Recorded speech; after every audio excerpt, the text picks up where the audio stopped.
우리가 지난주에 사사 삼손에 대한 말씀을 함께 보았습니다. 사사기에 나오는 이스라엘의 사사는 전부 12명입니다. 삼손이 그 12명의 사사의 마지막 사사였습니다.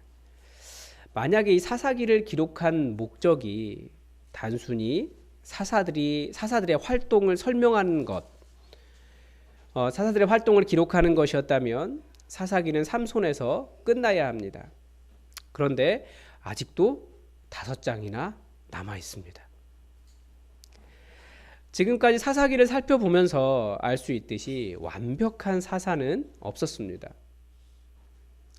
그런데 완벽한 사사가 없었을 뿐만 아니라 사실 이스라엘 백성들도 문제가 많았습니다.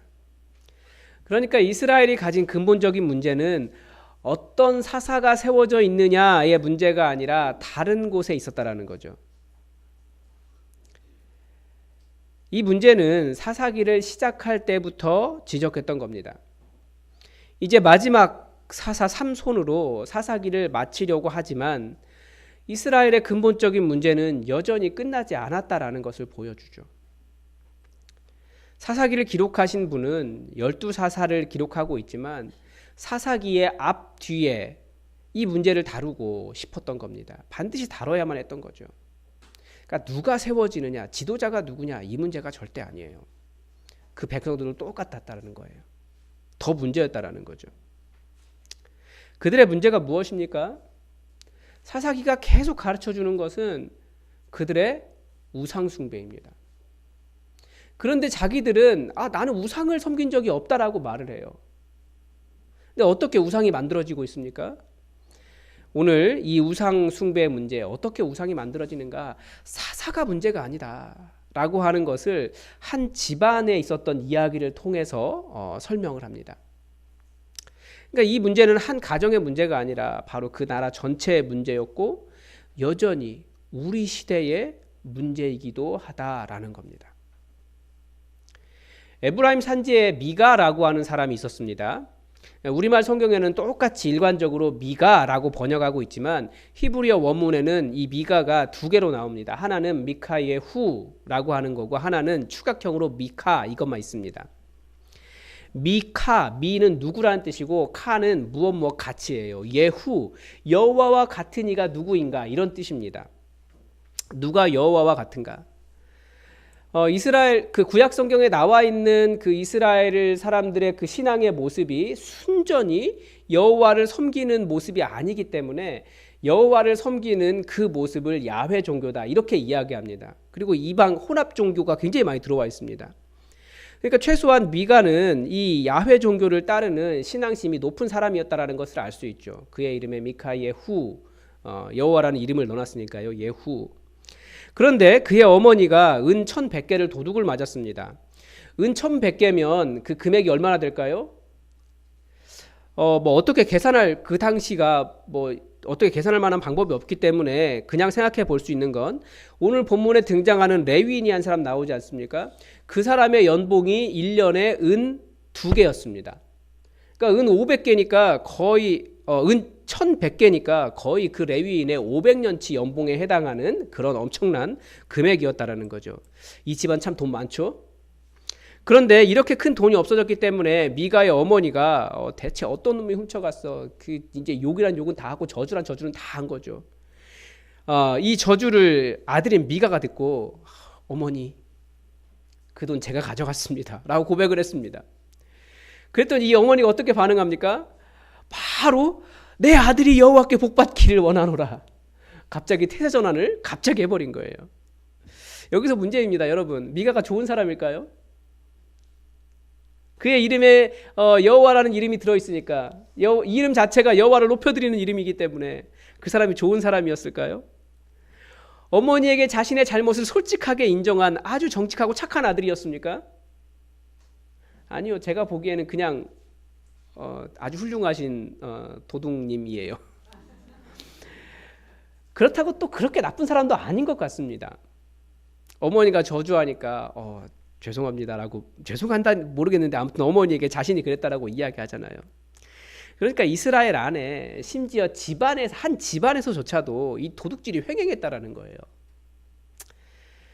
그리고 그런 도둑질이 사실은 사람들 사이에 전혀 문제가 되지 않았던 겁니다. 그러니까 인간의 자연 상태의 인간은 항상 그렇습니다. 하나님께서 그것이 죄다라고 말씀하시기 전까지 인간은 자신이 하는 일이 그것이 죄라는 것을 모릅니다. 지금도 많은 사람들이 눈앞에 뭐가 있으면 그냥 가져갈 거요. 그거 도둑질이라는 거 누군가 그거 도둑질이야 라고 말해주기 전에는 잘 몰라요. 그냥 눈에 보기에 좋으면 좋다고 다 하는 것이 하나님을 모르는 사람들, 이 세상 사람들의 삶의 방식인 거죠. 미가의 어머니는 그러면 어떤 사람입니까? 방금 전까지 저주하다가 그 저주의 대상이 자기 아들이니까 갑자기 축복으로 바꿔버립니다. 내 아들이 여호와께 복받기를 원하노라. 내 아들이 도둑놈이어도, 내 아들이 무슨 잘못을 해도, 이렇게 누군가의 연봉 500년어치를 횡령을 해도 문제 없어요. 내 아들은 다른 사람 해코지를 해도 내 아들은 여호와께 복받기를 원하노라. 마치 이 시대에 자기 자녀가 무슨 잘못을 해도 무조건 자기 자식 편만 드는 그런 부모들의 모습과 너무나 똑같지 않습니까? 사실은 이것이 잘못되었다. 하나님의 법은 그게 아니다. 그 가르쳐야 할 책임이 부모에게 있는데 부모조차도 그런 생각이 없었다는 겁니다. 하나님께서 이스라엘에게 그 땅을 주신 이유는 그저 소위 복받고 잘 살기만 하면 된다라는 것이 아닙니다. 다른 종교는 복만 받으면 됩니다.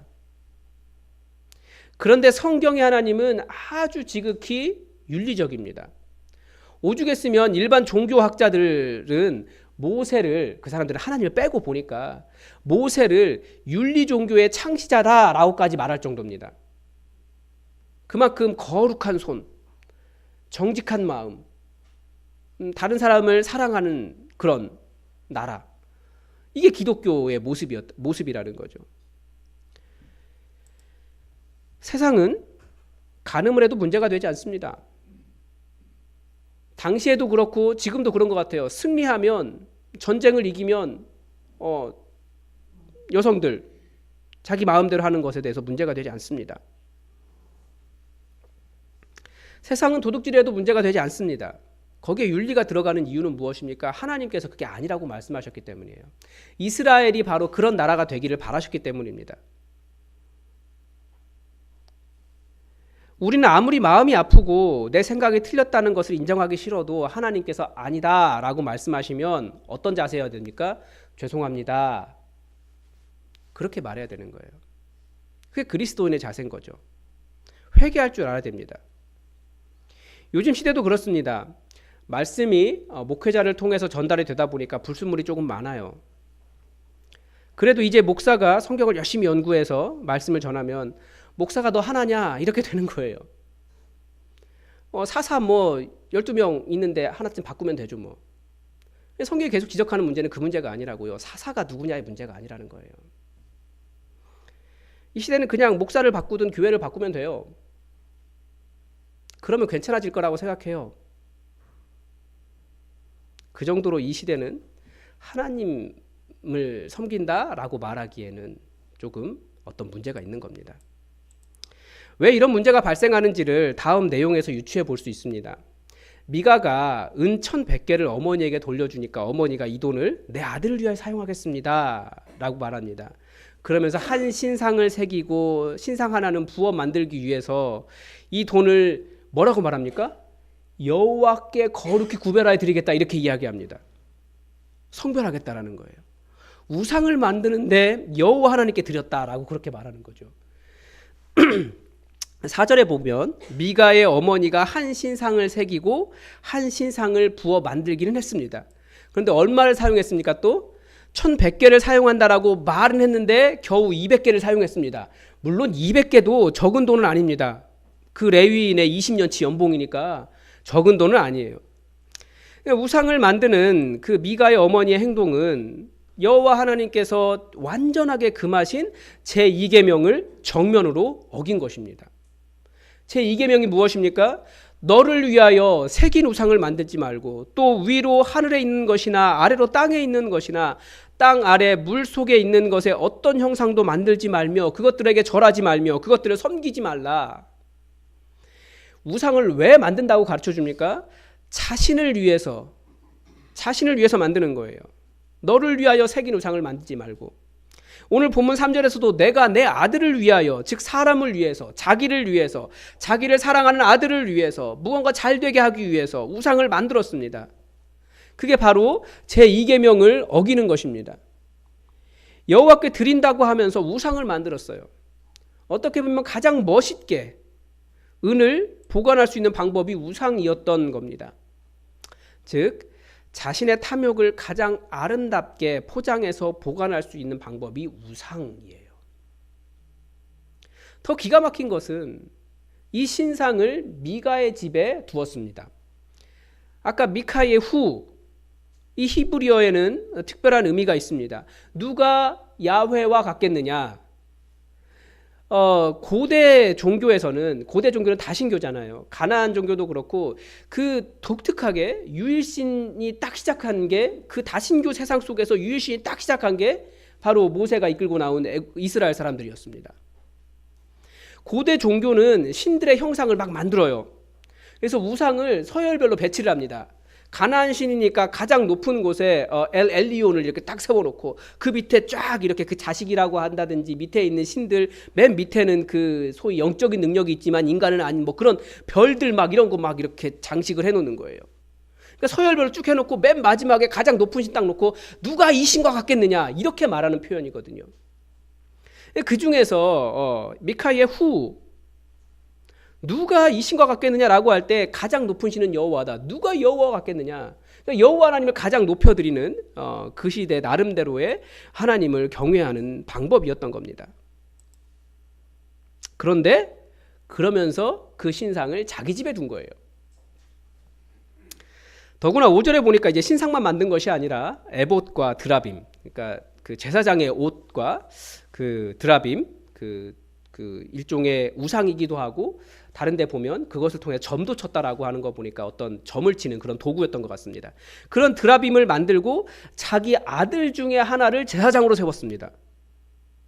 그러니까 6절에서 이런 모든 현상을 이렇게 요약해서 설명하죠. 뭐라고요? 그때에는 이스라엘에 왕이 없었으므로 사람마다 자기 소견에 옳은 대로 행하였더라. 자기 소견대로 여호와 하나님을 우상으로 만들고 자기 생각대로 여호와 하나님을 섬기고 자기 생각대로 여호와 하나님을 조작했습니다. 이게 우상이라는 거예요. 여러분, 우상은 어떻게 만들어집니까? 하나님께서 하나님의 형상을 만들지 말아라, 우상을 만들지 말아라 라고 하신 이유가 있습니다. 형상이라고 하는 것은 항상 한계가 있습니다. 제가 아이들 동화책을 읽어주다 보니까 깨달은 사실이 있습니다. 뭐냐면 그림에도 그림체라는 게 있더라고요. 그림을 보면 독특해요. 그 사람이 그린 그림은 다 그렇게 생겼어요. 그래서 그 그림체를 보면 그 그리신 작가분의 어떤 외모가 유추가 돼요. 자기 자신 비슷하게 그리더라고요. 그러니까 우상이라고 하는 것, 인간이 만드는 하나님의 형상이라고 하는 게 다 뭐가 됩니까? 자기 자신에 대한 투영일 뿐이에요. 이스라엘이 전통적으로 여호와 하나님을 자꾸 송아지 형상으로 만들었습니다. 힘이 센 송아지, 힘을 갖고 싶은 거죠. 근데 송아지가 결국 하나님의 모든 이미지를 다 담아내지는 못해요. 그러니까 우상이란 한 이미지는 취하고 다른 이미지는 다 포기하는 것과 같습니다. 근데 우리 안에도 그게 있거든요. 무슨 말입니까? 우리도 하나님을 그런 식으로 만들어 간다라는 겁니다. 나는 이런 하나님이 좋아요.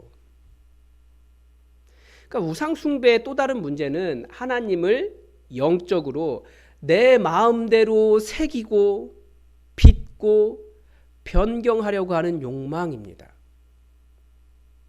다르게 말하면 하나님이 내 삶 속에서 내 하나님이 되게 하시는 것이 아니라 내가 받아들일 수 없는 하나님은 의식적으로 혹은 무의식적으로 걸러내는 겁니다. 이게 우상 숭배입니다. 왜 믿음 생활은 교회 생활이 먼저가 아니라 회심이 먼저입니까? 예수님이 나의 주인이시라는 사실을 정확하게 인정하지 않은 상태는 항상 문제가 돼요. 하나님이 내 주인이 되지 않으면 누가 주인입니까? 내가 주인이죠. 그러니까 성경에서 하나님은 이런 분이시다 하나님께서 이렇게 하라고 하십니다 라고 해도 계속해서 내가 생각하고 인정하는 하나님이 아니라면 그 하나님은 걸러내는 거예요. 그게 바로 우상숭배예요.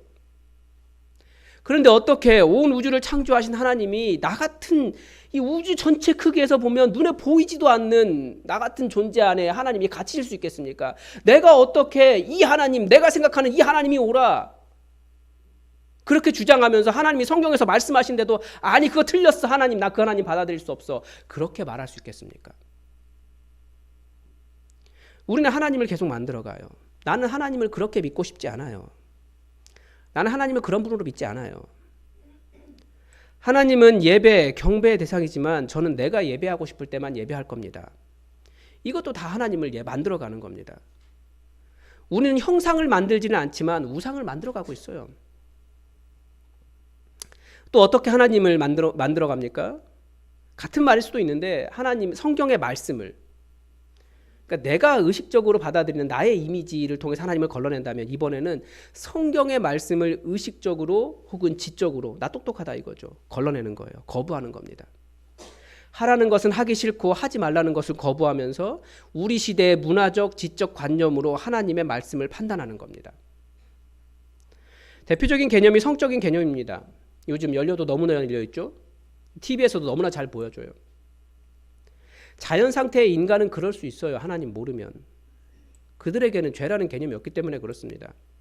근데 우리는 성경이 죄라고 가르쳐주기 전까지 죄가 무엇인지 모르기 때문에 그래서 성경이 그것이 죄라고 말할 때 어떻게 해야 된다고요? 죄송합니다. 주인이신 왕이신 하나님의 말씀이 옳습니다 라고 인정해야 하는데 그렇게 하지 않고 에이 그런 생각은 너무 보수적이에요. 요즘 누가 그렇게 살아요. 그런 생각은 이 시대와 맞지 않아요. 그런 사상은 틀렸어요. 에이 그게 말이 됩니까? 이런 거죠. 이게 우상을 만들어내는 거예요. 이스라엘의 우상을 잘 보여주는 것이 우리가 이제 10월 30일에 볼 희년 세미나를 통해서 볼 수 있습니다. 새벽 기도 때도 잠깐 말씀을 드렸는데 이스라엘에서 희년이 한 번도 이루어진 적이 없어요. 11조를 드리고 안식일을 지키고 월삭을 지키고 제물을 드리는 일은 가능하지만 60년 만에 자기의 모든 땅, 자기가 빼앗았다기보다 자기가 어떻게 벌고 수고했던 그 땅을 원래 주인에게 돌려줘야 돼요. 당시에 이스라엘의 1%가 이스라엘 전체 99%의 땅을 다 차지했는데 갑자기 자기 땅이 99%가 줄어드는 거예요. 부동산이 60년 만에. 누가 그거 원했겠습니까? 이스라엘에서 단 한 번도 지켜지지 않았어요. 그러니까 이스라엘은 할 수 있는 걸 하지만 조금의 희생, 제가 희생했어요. 생색은 내고 싶지만 정말 하나님이 그거 포기해라 라고 말씀하실 때는 누구도 포기하지 않았다라는 거예요. 그게 우상입니다. 하나님을 만드는 또 다른 방법은 이 신앙을 개인의 취미생활 정도로 전락시키는 겁니다. 미가는 우상만 만든 것이 아니라 제사장인 옷인 에봇과 점을 치는 그런 드라빔도 만들었습니다. 그리고 자기 마음대로 그의 아들 중에 하나를 제사장으로 세웠습니다. 당시 하나님을 섬기는 제단은 실로라고 하는 곳에 있었습니다. 그리고 거기에는 아론 자손의 제사장이 세워져 있었습니다. 이것은 하나님께서 정하신 법이었어요. 한 성소, 아론 가문의 제사장. 그런데 미가는 자기에게 돈이 있으니 엄청난 부자였잖아요. 이제 제단도 만들어 버립니다. 그리고 하나님은 미가 자기 마음대로 자기 아들을 제사장으로 세웠어요. 하나님은 내 마음 내키는 대로 섬기는 분이 아니라 그분이 말씀하시는 것을 우리가 들어야 하는 순종의 대상입니다. 그래서 교회라는 제도가 있고 그 안에 목회자와 장로라고 하는 제도가 있고 그 안에 공동체적인 질서가 있는 겁니다. 이렇게 자기 마음대로 여호와께 드린다라고 하면서 우상을 만들고 자기 아들 제사장 만들고 성소도 만들고 이게 다 뭐라고요? 다 자기 마음대로의 신앙입니다. 그때에는 이스라엘에 왕이 없었으므로 사람마다 자기 소견에 옳은 대로 행하였더라. 이게 한마디로 그거죠. 자기 마음대로 신앙이죠. 미가가 한 자기 마음대로 신앙의 이 활용 정점은 무엇입니까? 한 레위인이 거주할 곳을 찾아 헤매다가 미가가 있는 곳까지 왔습니다. 그 사람이 레위인이라는 것을 알고 나니까 레위인을 집안의 제사장으로 세우면서 자기 집에 있는 성소가 어떻게 될 거라고요? 더 완벽해질 거라고 생각한 거예요. 13절에 보니까 이제 미가가 이르되 레위인이 내 제사장이 되었으니 이제 여호와께서 내게 복 주실 것이라. 이 사람의 신앙의 목표는 하나님께 접근해서 자기가 원하는 것을 하나님께 하시도록 하는 일이었습니다. 내 목표를 이루기 위해 하나님을 사용하는 것이 우리 신앙의 목표가 아닙니다. 그런 생각이라면 이미 다른 종교에도 가득합니다. 그건 이미 여호와 하나님 섬기는 종교가 아니에요. 하나님은 우리를 통해 하나님 나라를 이루고자 하십니다. 즉 예수님께서 우리를 구원하신 이유는 우리가 하나님을 섬겨서 하나님께서 원하시는 하나님 나라를 세워가기를 원하신 겁니다. 그래서 우리를 통해 이 깨어진 세상이 온전한 하나님 나라로 회복되는 것, 이게 하나님께서 우리를 구원하신 이유라고도 말할 수 있어요. 그러나 자기 마음대로의 신앙에서 경배의 대상은 하나님이 아니라 나이기 때문에 절대 그런 나라를 이루어질 수 없습니다. 또 벌써 올해가 지나가고 있죠. 새해가 되면 러시아 정교회는 새해에 또 뭔가를 할 겁니다. 그때 푸틴도 분명히 뭔가 할 거예요. 자기 하나님 믿는다고. 그렇지만 자기 자신을 섬기는 신앙에서 다른 사람 다 죽어가도 신경 쓰지 않는 거죠. 심지어 이번에 하마스 이스라엘 전쟁에 대해서 푸틴이 뭐라고 말했는지 여러분 들으셨을 겁니다. 전쟁 나면 무고한 시민들이 많이 죽습니다. 전쟁 반대합니다. 웃기죠? 누가 들어도 웃기죠? 근데 몰라요.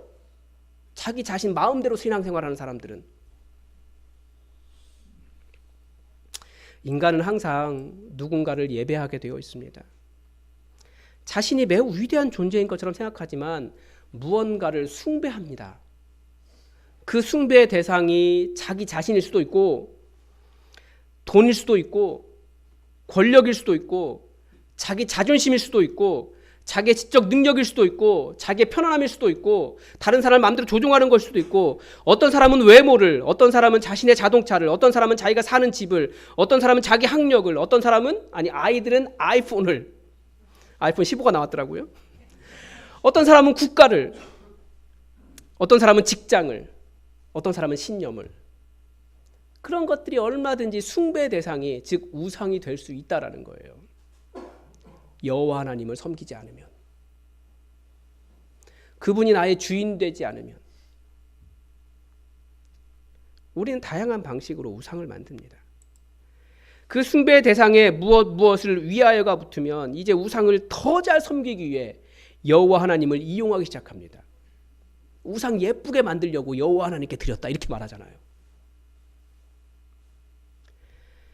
또한 나는 이런 하나님 원해. 자신의 하나님을 자신이 생각하는 영역으로 제한하는 것도 하나님을 만들어가는 일이라는 거예요. 우리는 하나님을 섬기는 사람이지 하나님 보고 저 이제 우상 예쁘게 만들어야 되니까 저 섬기십시오 라고 말할 수 없다라는 거죠. 이 하나님의 나의 주인 되심을 인정하지 않으면 우리는 항상 다른 무언가를 섬길 위험이 있습니다. 근데 왜 다른 무언가를 섬겨갈까요? 정확히 말하면 하나님의 말씀을 듣지 않기 때문에 그렇습니다. 계속해서 하나님 말씀하세요. 나 이런 하나님이야.